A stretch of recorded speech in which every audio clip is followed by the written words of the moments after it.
The donkey told the tiger, umunsi umwe indogobe yabwiye igisamagwe, the grass is blue. iti ibyatsi ni ubururu. The tiger replied, hanyuma igisamagwe mu gusubiza ngo cyasubije ngo iki, no, the grass is green. cyarasubije kiti reka reka ibyatsi ni icyatsi kibisi. Became heated. hanyuma ikiganirerega kirashyuha kiragenda The kirakura. two decided to submit the hanyuma issue izo nyamaswa ebyiri zombi to arbitration. zafashe umwanzuro ko zifata icyo kibazo zikakijyana ku zindi nyamaswa zikagikemura. And to do so, kugira ngo gikemuke they rero approached the lion. zaragiye zisanga intare aho yari yibereye. Before reaching the clearing in the forest where the lion was sitting on mbere his yuko zigera ibwami aho intare yari yiyicariye yimereye neza nk'uko ari umwami w'ishyamba yiyicariye ku ikamba ku ntebe yayo. the donkey started screaming, hanyuma ya ndogobe iratangira irasakuza ivuza induru ye. Your Highness, iti nyiricyubahiro, it true that the grass is blue? rata si ukuri ibyatsi si ubururu?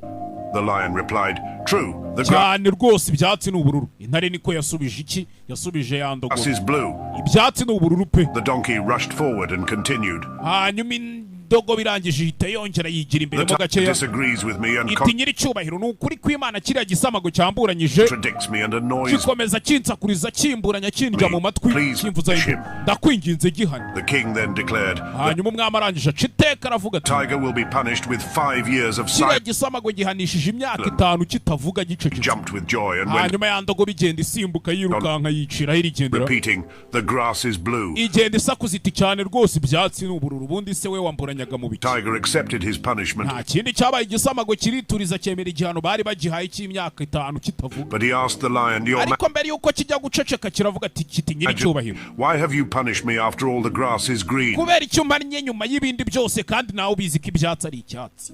The lion replied, hanyuma intare irangije isubiza cya gisamago iti in fact the grass is green. ndabizi neza cyane pe ko ibyatsi ari icyatsi kibisi. The tiger asked, so hanyuma igisamago kirangije kiravuga kiti why do you punish me? none se kuki umpannye umpoye iki? The lion replied, hanyuma yantaruzi ukuntu yasubije, that has nothing to do with the question yarasubije iti aho igihano nguhaye ntaho gihuriye n'ikibazo cyo kuba ibyatsi ari ubururu cyangwa ari icyatsi. of whether the oya reka reka, or green. The punishment is because it is not possible for igihano nguhaye ni ukubera ko bitagakwiriye atari n'ibintu bishoboka of intelligent kubona creatures inyamaswa nkawe y'inyabwenge ifite imbaraga ihambaye like you to waste time arguing with a ijya guta umwanya wayo ijya kuburana donkey n'indogobe for nk'iri, that to come and kandi ikirenze ibyo ngibyo bother me gukaza kumpanga with that. biramunzanira ikibazo cy'ubugoryi. nkawe wajyaga kuburana ngo ibyatsi ni ubururu cyangwa ni icyatsi, wowe urya ibyatsi wari kubyungukira iki? moral.